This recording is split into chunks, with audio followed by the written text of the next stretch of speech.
ఓ శ్రీ గురుభ్యో నమః. ఓ శ్రీ మహాగణాధిపతే నమః. అందరికీ నమస్కారం. ఈ వీడియోలో మేషరాశి వారి యొక్క గోచార ఫలాలు జూలై మాసంలో ఎలా ఉంటాయో పరిశీలిస్తే, ఈ రాశిలో జన్మించిన వారి నక్షత్రాలు అశ్విని 1, 2, 3, 4 పాదాల వారు, భరణి 1, 2, 3, 4 పాదాల వారు, కృత్తిక 1 పాదం వారు జన్మించి ఉంటారు. వీరి పేరులోని మొదటి అక్షరాలు ఈ విధంగా ఉంటాయి: చూచే, చోల, లీలు, లేలో, ఆ అనే అక్షరాలు ప్రాముఖ్యత. ఈ నెలలో గ్రహస్థితిని పరిశీలిస్తే, ముఖ్యంగా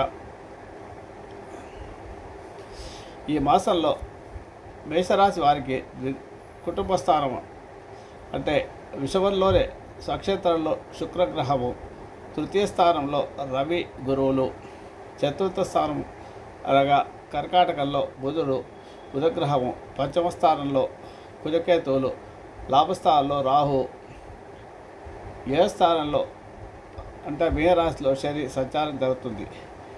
ఈ నెలలోనే శని వక్రంలోకి వెళ్తాడు, కుజుడు కూడా మారుతాడు.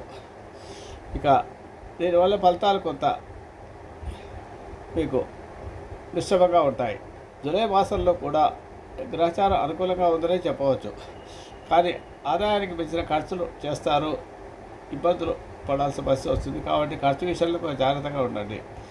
ఎక్కువగా దూర ప్రయాణాలు చేయాల్సి వస్తుంది. తీర్థయాత్రలు, దైవ దర్శనాలు చేసుకోవాల్సిన పరిస్థితి కూడా వస్తుంది. కష్టాలు మాత్రం తప్పవు. ఈ నెలలో కూడా ఎక్కువ ప్రయాణాలు చేస్తారు కాబట్టి సమయానికి భోజనం అందకపోవడం వల్ల అకాల భోజనాలు చేయాల్సిన పరిస్థితి ఏర్పడుతుంది. ఫుడ్ పాయిజనింగ్ జరిగే అవకాశం ఉంటుంది కాబట్టి జాగ్రత్తగా ఉండండి. కొందరితో మాట పట్టింపులు, విరోధాలు, భార్యాభర్తల మధ్య చిన్న చిన్న తగాదాలు వచ్చే అవకాశం ఉంటాయి. కాబట్టి చాలా వరకు మౌనంగా ఉండడం, ఎక్కువగా ఆర్గ్యుమెంట్ చేయకుండా ఉండడం మంచిది.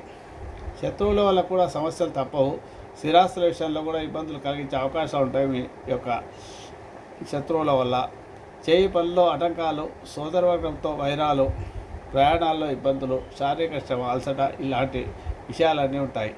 విదేశాల్లో ఉన్న మీ వారికి మీరు సహాయం చేయడానికి ఇల్లు నిర్మించడానికి సహాయపడతారు. వాళ్ళ పెట్టుబడుల విషయంలో కూడా మీరు మార్గదర్శకత్వం చూపిస్తారు. ఒకానొక సందర్భంలో స్నేహితులకు గోప్యంగా రహస్యంగా సహాయం చేసే అవకాశం ఉంది. ఇంట్లో వ్యాపార ప్రదేశాల్లో ధూపం వేడి నరదృష్టి తొలగిపోతుంది. కుటుంబ అవసరాల కోసం ఖర్చులు పెట్టాల్సి వస్తుంది. కుటుంబ సమేతంగా తీర్థయాత్రలు, దైవదర్శనాలు చేస్తారు. జీవిత భాగస్వామితో మనస్పర్ధలు ఏర్పడే అవకాశాలు ఉంటాయి కాబట్టి జాగ్రత్తగా వ్యవహరించండి. అనవసరంగా చర్చలు చేయకండి, గొడవలు పెట్టుకోవద్దు. నూతన వ్యాపారాలు ప్రారంభిస్తారు. కొత్త వ్యాపారాలు, కొన్ని వ్యాపారాలకు ఎక్స్టెన్షన్ చేయడానికి అవకాశాలు ఎక్కువగా ఉన్నాయి. ఈ నెలలో కొన్ని విషయాలను గోప్యంగా ఉంచి వ్యవహరిస్తారు. ముఖ్యంగా ఎందుకంటే